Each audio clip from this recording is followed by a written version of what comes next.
सृष्टि बचपन से ही दिखने में सुंदर नहीं थी, लेकिन अमीर बाप की बेटी सृष्टि पर उसकी माँ जान छिड़कती।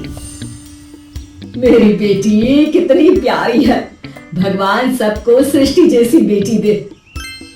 सृष्टि धीरे धीरे बड़ी होती है।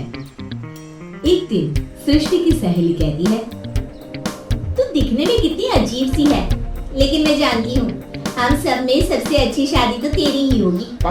तेरे पापा अमीर जो हैं, और बता नहीं सकते यार, दहेज तो हर कोई देता है, ये क्या ज्यादा ले जाएगी अपने पति के लिए? अरे बड़े शहर में कोठी है इसके पापा की। अरे पापा की है ना, कौन सी इसकी है? इसकी होती तब तो कोई भी लड़का इससे शादी कर लेता। अरे पापा की मतलब पापा की है तो मेरी ही है ना?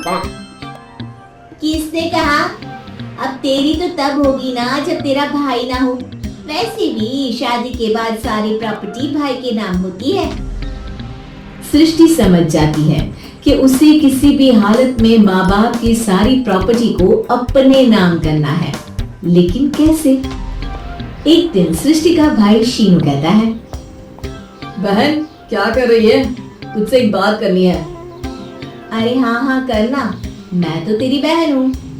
बहन मेरी लाइफ में ना एक लड़की है, बहुत अच्छी है। मैं सोच रहा हूँ माँ और पापा से बात करूँ शादी के लिए। सृष्टि को समझ में आ जाता है कि भाई की शादी होते ही भाभी उसे एक दिन भी घर में बर्दाश्त नहीं करेगी। क्या बात है भाई, बताना कौन है वो? यार वो बहुत अच्छी लड़की है, पढ़ी लिखी है, मेरे साथ जॉब भी करती है, बस एक प्रॉब्लम है। प्रॉब्लम? क्या प्रॉब्लम है भाई? यार वो शादीशुदा है, लेकिन उसके पति ने उसे सिर्फ इसलिए छोड़ दिया क्योंकि उसके माँ बाप दहेज नहीं दे पाए। सृष्टि ये सुनकर न जाने क्यों खुश हो जाती है।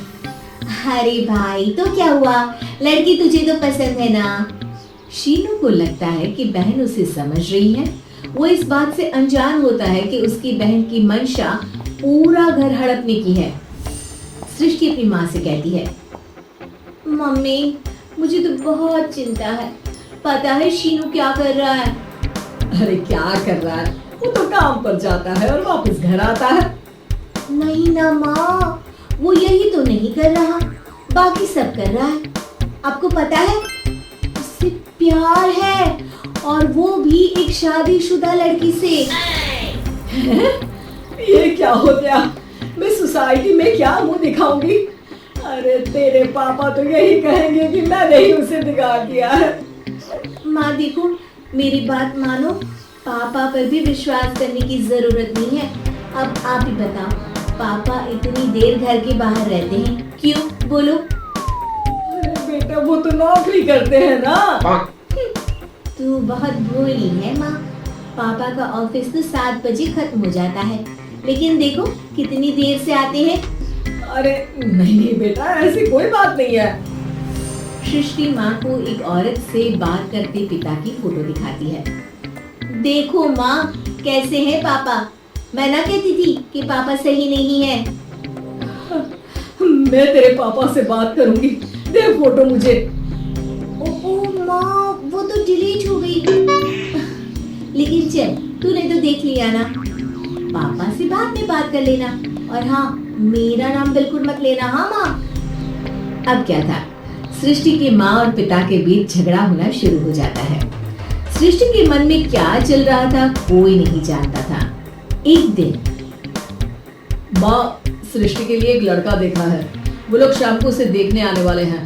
और हाँ माँ, एक खुशखबरी, मैं और पापा मिलकर एक नया बिजनेस ट्राई कर रहे हैं। शाम को लड़का आता है, सांवले रंग का।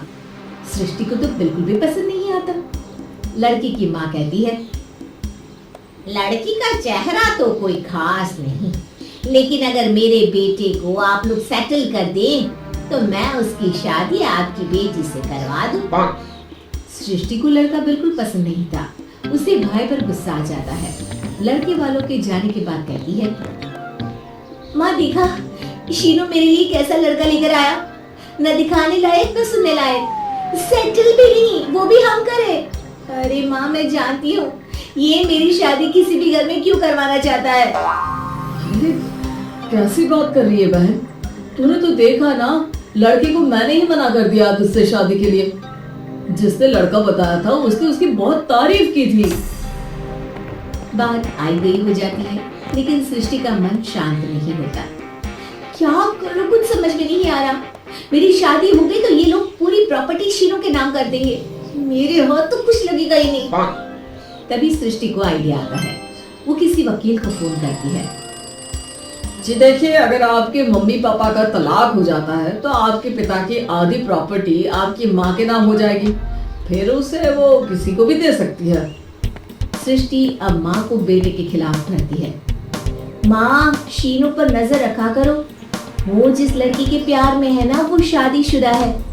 यहाँ आएगी, सारा पैसा, रुपया, जमीन, जायदाद सब हड़प लेगी। पापा का भी हाल तुमसे छुपा नहीं है। ऐसा ना हो कि मैं और आप एक दिन सड़क पर भीख मांगे।